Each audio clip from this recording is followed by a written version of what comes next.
Hello and welcome to the El Monitor podcast, Reading the Middle East with Gilles Kepel, where each month we take a deep dive with authors and thought leaders who are shaping the way we think about this complex and dynamic region.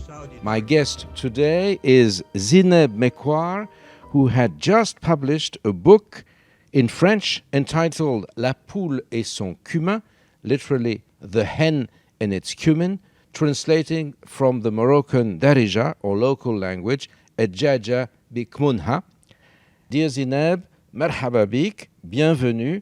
Welcome to Reading the Middle East on El Monitor here at the Institut du Monde Arabe in Paris. Hello, dear Gilles, and thank you for inviting me. I'm very happy to be here in this amazing place, and I'm very glad to have the chance to discuss my novel with you and all your listeners. Thank you very much. So let's begin with the title of your book, Adjaja bikmunha, The Hen and its Cumin.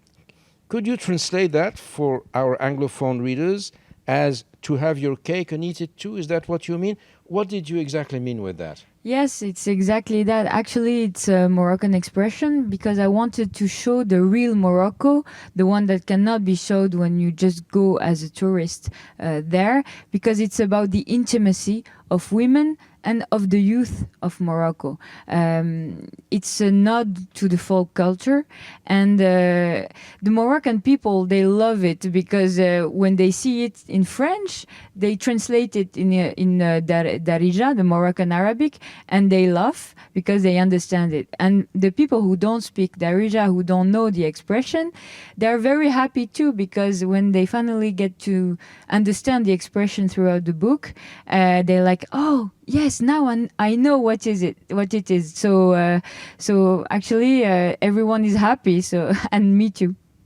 Which is great for a reader and an author, of course. And cumin is, of course, one of the special species and spices of the Moroccan cuisine. Yeah, one of the main spices in every tagine or plate. Even here in France, when we go to a restaurant, we have salt and pepper. In Morocco, we have salt and cumin.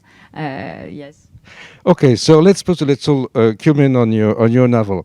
It depicts the parallel, though intersecting, lives of a young mistress and her same-age servant in present-day Moroccan society. It is torn between a very strong, resilient, traditional fabric that you just mentioned when you evoke the traditional cuisine, something which does not exist anymore and to such an extent in the other North African countries such as Algeria and Tunisia, for instance. And on the other hand, this rather traditional society is taken into a fast-paced modernizing process. But, as was the case, for instance, in the antebellum United States, the social class barriers are challenged by the intimacy of people. Could you update us and let us penetrate into this atmosphere? Yes, exactly. This novel is about the class struggle. It's about nowadays Morocco, and we see, thanks to the main characters, Kenza and Fatiha, this social imbalance. Kenza is the daughter of a family that is rich and famous, and Fatiha is the maid's daughter. But throughout the book, we see that there is a social progression because Fatiha is not a maid anymore. After that, she becomes a nurse. She's not a doctor, but well, there is this social rigidity is kind of being undermined. And what is important also in this novel is that there is a friendship. And this friendship transcends somehow this rigidity. It's cyclical. There is sometimes Kenza is more powerful in this friendship than Fatiha. Sometimes it's the contrary. So what's interesting is to show how humanity or strong feelings like friendship and love can or not transcend this social rigidity. I just came back from Morocco, from this tour.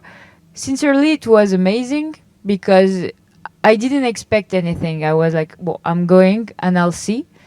But many people came to me and told me, thank you for saying or for writing what everyone thinks. And one of the best moments was in Rabat, Rabat, the capital. And there was a young woman, 17 years old. She did like, she came from another city, and she told me, thank you for this novel. Now it's my favorite, and I want to break free too, and I love it. So I'm gonna take it for the presentation of the baccalaureate, so the A-level exam, and I was very moved because that's what I wanted to maybe to touch the sensibility, the intimacy of each Moroccan woman or man. So we have to hope that your novel will be soon translated into English. I hope and, so. And thank you very much. Barakallahu feek. If you have not done so already, please sign up for Reading the Middle East and it monitors other podcasts on the Middle East with Andrew Parasiditi and Amerin Zaman, and on Israel with Ben Caspit on your favorite podcast platform.